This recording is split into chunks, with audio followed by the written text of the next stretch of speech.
Hello and welcome back to the Growth Vantage Podcast. My name is Garrett Vita and I'm your host. I'm so excited that you're here with me today, whether it's your first time or your millionth time. Regardless, I'm so excited to join this space with you in this time. As I was thinking about, before we go into today's topic, I was really thinking about weeks ago what I really wanted to talk about this podcast. And at the time, I was thinking about, how have I shifted, what things have I done to really change my perspective on things. And at the time too, I was really thinking about the Mexico trip and how it's been such an impactful thing in my life. And so I was kind of thinking about those two things, how I changed my perspective and how have I really made an impact on myself.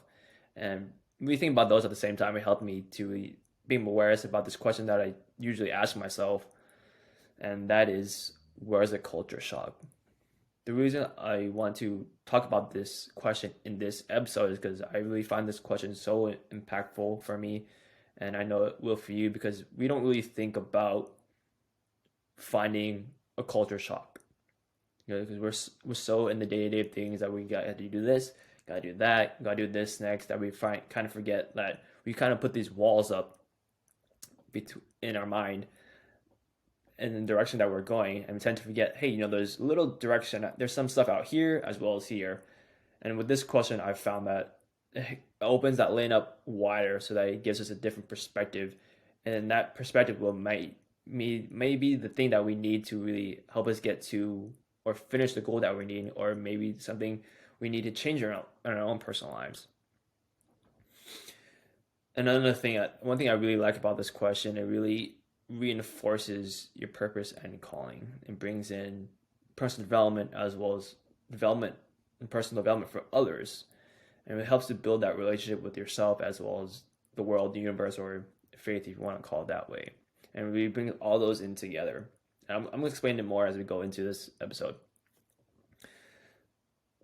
Again, that question is, where's the culture shock? The important thing here is to really blend the conscious and the subconscious. You cannot have this question without both of these two coming into play. The important thing is to balance both.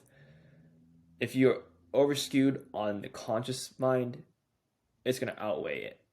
And same with the subconscious. When you do it both together, it really allows us to have such a smooth and integrated and very impactful way that really gives you the culture shock that you need, the different perspective. The best part about allowing the conscious and subconscious really play into this question is that it's going to be unexpected. You're not going to really know what's a culture shock until after you've experienced it, which is a good thing, because it really makes you feel grounded and reflect and be present at those moments and really think about, wow, this was really culture shock once it's done, which is definitely what the point of the question is, to really shake you. So I'm going to dive into the conscious part of it first. So the conscious mind is the part that I always think about, I'm thinking about X, Y, and Z at this current moment. The thing I want to convey to you through this conscious part is that don't overdo it, but do it enough frequently. Sounds counterintuitive, but hear me out. So when you're conscious mind, and let's say an example, you're nervous, right? You're consciously thinking about being nervous or whatever the task is. Maybe you're nervous at going to an interview. You're really, really nervous. You're constantly thinking about the interview. And so when you're consciously thinking about something, keep thinking about it, you tend to overthink and overanalyze. And you don't want to do that, because you're going to miss the boat. We're not trying to miss the boat. We're trying to get in the boat. When we start to really think about how to use it enough, but not over too much, we want to include frequency and the quality of it. So what I mean is, think about it consistently. So let's say, on Monday, thinking about it on next Sunday.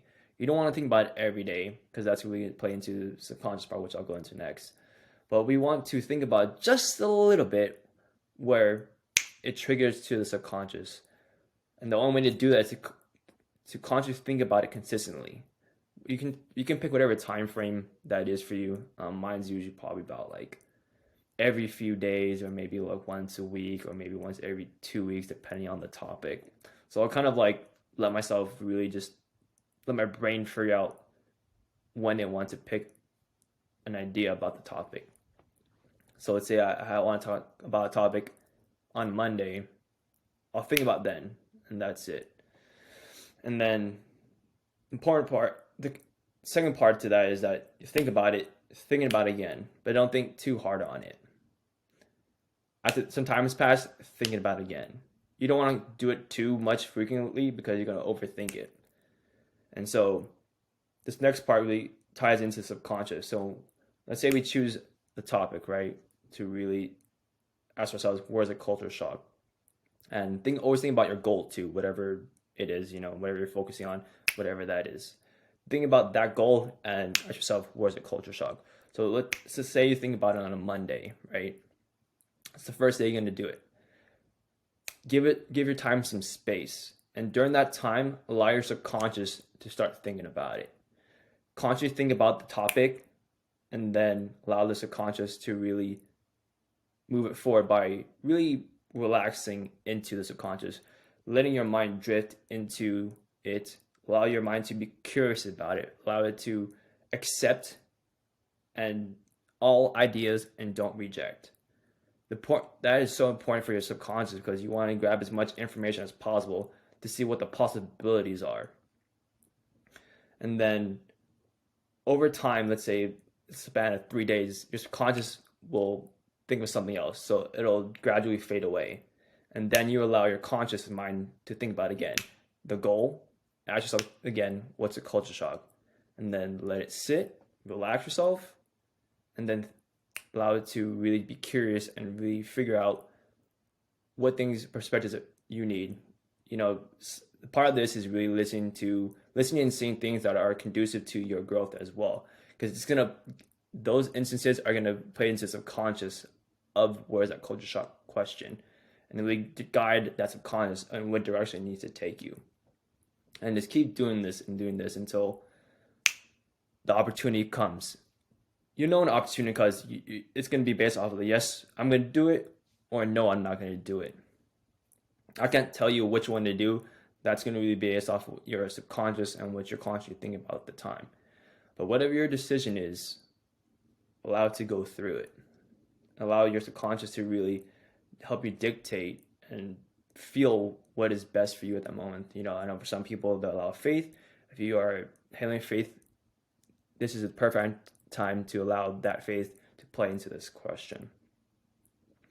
And then once you do that, that event or occurrence will allow you to really see, hey, was this a culture shock or not? And I'm going to give you an example. So one of the things I did when I used to volunteer more frequently than I do currently. But this was back when I first started volunteering at School on Wheels, which is you tutor kids that need help, disadvantaged kids in various communities. And so I was there for like a few months, and so I was sitting down with my dad at the table at home, just talking about like charity stuff and yada yada yada. And so I was telling about how I volunteer with these kids, and I volunteer with these kids to help tutor them, and so it was dawned on me, like during those times I was tutoring with the kids, I always think like, how come the parents aren't really with the kids tutoring them? When in my own experience, I know my parents were tutoring me with school, and I found that so weird. So I brought it to my dad. Hey, I'm so confused on like why I literally told him that why I'm so confused that these parents aren't really helping these kids with their homework. And it dawned on me, and like he said, it's supposed to be that way. And that's so interesting. I'm like, it dawned on me that was a culture shock because what I was used to, someone else wasn't. And so we thinking about that situation, I really was thinking about volunteering, and I really wanted to see like what opportunities it brought me, and so that allowed my subconscious to really help me choose and select this opportunity to be with these kids and to really experience that. Because there's no way I would have ever thought about how a culture shock like that to impact my life, and that was what actually after that moment helped me to really solidify like me really liking to work with kids and to volunteering and help me really just want to be there more with the kids and really help them. And so I think when you use your conscious and subconscious mind and really ask yourself that question, what's what and where is the culture shock, and we can really help you give you the perspective that you need and reinforce and really help you to give more back to others. At the end of the day, use this question as much as you can. Consciously think about it, but allow your subconscious mind to really take you through it, through the experience, and help you impact your life. Thank you so much for listening, guys. I'll see you guys next time, and take care.